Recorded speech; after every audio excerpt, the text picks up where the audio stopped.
How to reset old settings on the Samsung Galaxy S24 series. First, tap on the home button to go back to the home screen. From the home screen, swipe down at the top, then tap on the settings icon. Next, in the settings page, we then scroll down and tap on General Management. Now scroll down and then tap on Reset.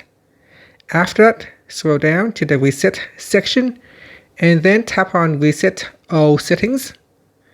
In here, it says this will reset all the settings on your phone except security settings, language settings, accounts, personal data settings for downloaded apps.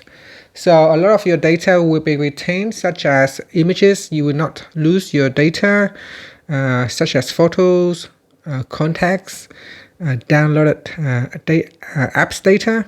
So you should be fine by tapping on the reset button here. So tap on reset settings. Now you need to put in the screen. Now you need to put in the screen pin and then tap on continued.